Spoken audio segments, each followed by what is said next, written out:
Chapter number 9 का topic है cardiovascular disorders. Cardiovascular disorders क्या हैं? वो तमाम डिसऑर्डर्स हैं या वो तमाम बीमारियां हैं जो कि इंसानों के हार्ट में या उनकी ब्लड वेसल्स के अंदर होने वाली खराबियां या बीमारियां हैं। पूरी दुनिया में कार्डियोवैस्कुलर डिसऑर्डर्स की वजह से, मतलब हार्ट और ब्लड वेसल्स की वजह से, बहुत बड़े पैमाने पे लोग जो हैं हर साल मर जाते हैं। तो इसलिए जरूरी है कि इनके बारे में बात की जाए। इसमें से एक बीमारी है, उसका नाम है ये एथीरोस्क्लेरोसिस। एथीरोस्क्लेरोसिस, ये जो लफ्ज है एथीरो, ये निकला है आर्टरी से, और स्क्लेरोसिस के मायने होते हैं हार्डनिंग, सख्त हो जाना। तो एथीरोस्क्लेरोसिस एक ऐसी बीमारी है जिसमें इंसानों की जो आर्टरीज होती हैं या ब्लड वेसल्स होती हैं वो सख्त हो जाती हैं या हार्ड हो जाती हैं, और इसका सबसे बड़ा जो कॉज है वो फैट एक्यूमुलेशन है, फैट्स का जमा हो जाना है। अच्छा, फैट्स जो होते हैं वो लो डेंसिटी में भी होते हैं और हाई डेंसिटी में भी होते हैं। कोलेस्ट्रॉल होता है, तो अगर किसी इंसान में ये लो डेंसिटी लाइपोप्रोटीन या एलडीएल या अगर कोलेस्ट्रॉल डिपॉजिट हो जाएगा, डिपॉजिट मतलब जमा हो जाएगा किसी ब्लड वेसल के अंदर जाकर उसकी इनर लेयर में, तो उसकी आर्टरी अंदर से सख्त हो जाएगी। जैसे आपको यहाँ दिख रही है ये इमेज, ये नॉर्मल आर्टरी है। कोरोनरी आर्टरी वो आर्टरी होती है जो हार्ट को ब्लड सप्लाई करती है। तो ये नॉर्मल कोरोनरी आर्टरी है जो हार्ट की ब्लड वेसल है, जो हार्ट को ब्लड सप्लाई कर रही है। अगर इसमें एथीरोस्क्लेरोसिस हो जाएगा तो ये इस तरह की हो जाती है, सख्त, और इसकी शेप डिफॉर्म हो जाती है, और फिर यहाँ पे ब्लड क्लॉट बन जाता है।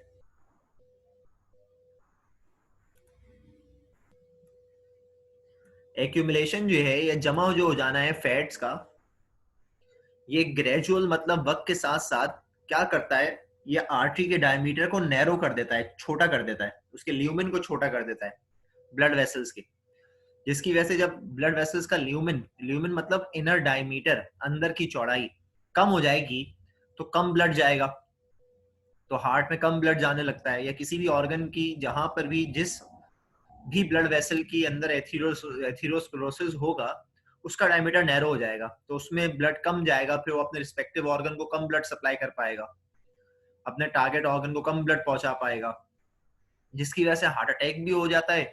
हार्ट अटैक को हम मायोकार्डियल इन्फार्क्शन कहते हैं, या स्ट्रोक भी हो जाता है। स्ट्रोक हम फालिज को या पैरालिसिस को कहते हैं। ये तो एथीरोस्क्लेरोसिस था।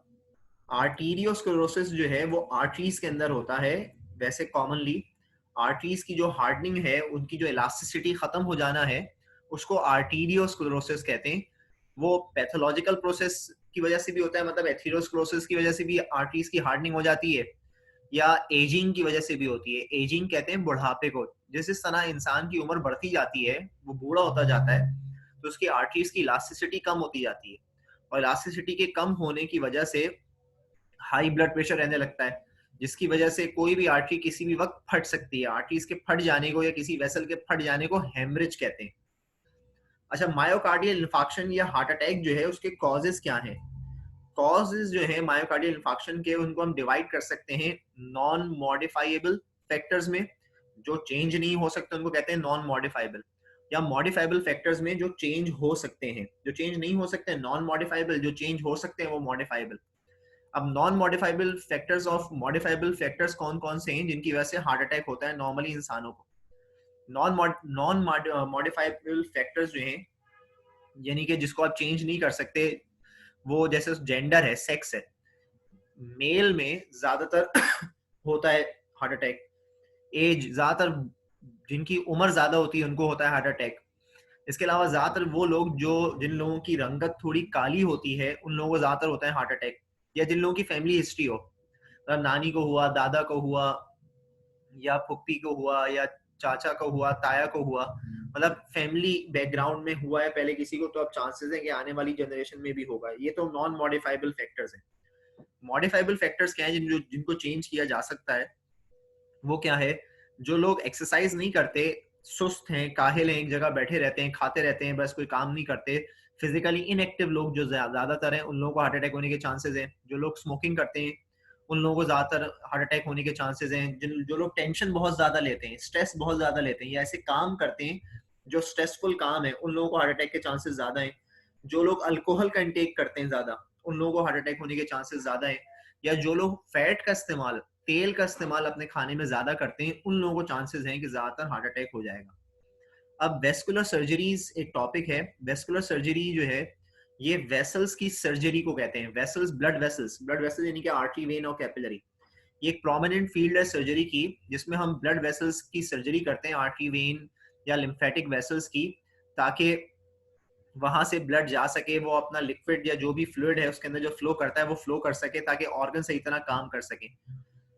ये जो है जिसमें बाईपास सर्जरीज भी होती हैं, हार्ट की एंजियोप्लास्टी होती है, जैसे फिस्चुला डालते हैं रीनल फेलियर के अंदर, किडनी में, तो ये इसमें इन्वॉल्व है। अच्छा, लीडिंग कॉज जो है डेथ का पाकिस्तान में 2018 में जो कार्डियोवैस्कुलर डिसऑर्डर्स हैं या हार्ट अटैक जो है, हार्ट अटैक को हम इस्कीमिक हार्ट डिजीज भी कहते हैं। इस्कीमिक हार्ट डिजीज का मतलब ये होता है कि ऐसी हार्ट की बीमारियां जिसमें ब्लड जाना हार्ट में बंद हो गया और हार्ट के टिश्यूज की डेथ हो गई है। स्ट्रोक है, स्ट्रोक फालिश को कहते हैं, पैरालिसिस को कहते हैं, जिसमें ब्रेन के किसी टिश्यू की डेथ हो जाती है क्योंकि उसके अंदर ब्लड नहीं पहुंच पा रहा होता।